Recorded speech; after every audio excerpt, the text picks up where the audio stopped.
आप सुन रहे हैं अपना भोजपुरी नंबर 1 की प्रस्तुति। Music by Mohan Yadav, Balaji recording studio Jadavpur.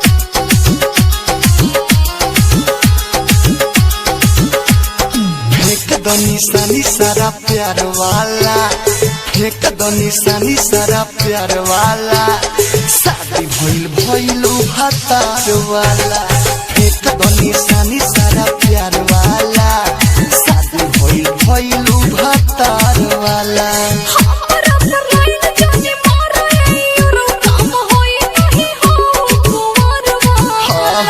फेंक दो निशानी सारा प्यार वाला, फेंक दो निशानी सारा प्यार वाला, शादी भइल भइलू भतार वाला। फेंक दो निशानी सारा प्यार वाला, शादी भइल भइलू भतार वाला।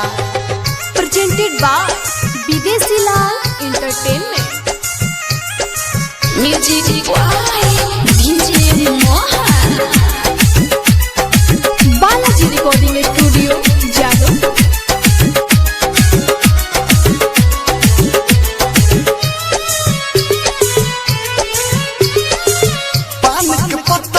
जैसन हरिहर रही पियावा के घरवा।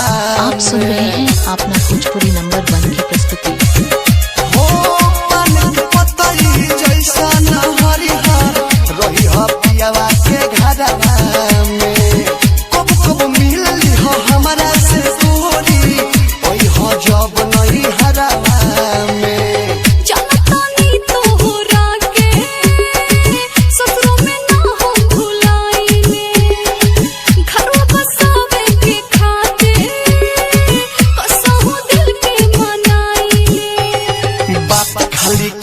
बेकार वाला बात खाली करे लू बेकार वाला, शादी भइल भइलू भतार वाला। फेंक दो निशानी सारा प्यार वाला, शादी भइल भइलू भतार वाला।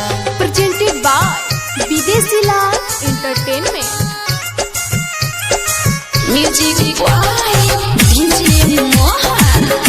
Balaji recording studio Jadavpur. आप सुन रहे हैं अपना भोजपुरी नंबर 1 की प्रस्तुति। एको बेर ना सोचलू गोरी होई कौन दशा हो। एको बेर ना सोचलू गोरी होई कौन दशा हो।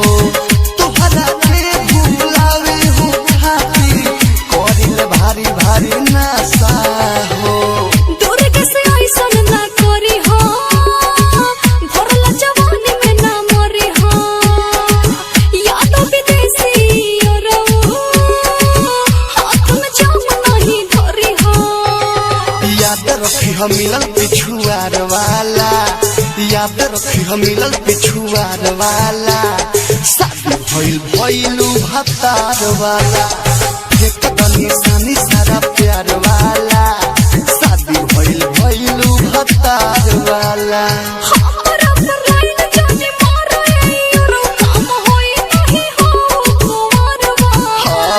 फेंक दो निशानी सारा प्यार वाला, बालाजी रिकॉर्डिंग स्टूडियो सारा प्यार जादवपुर। वाला, शादी भइल भइलू भतार वाला।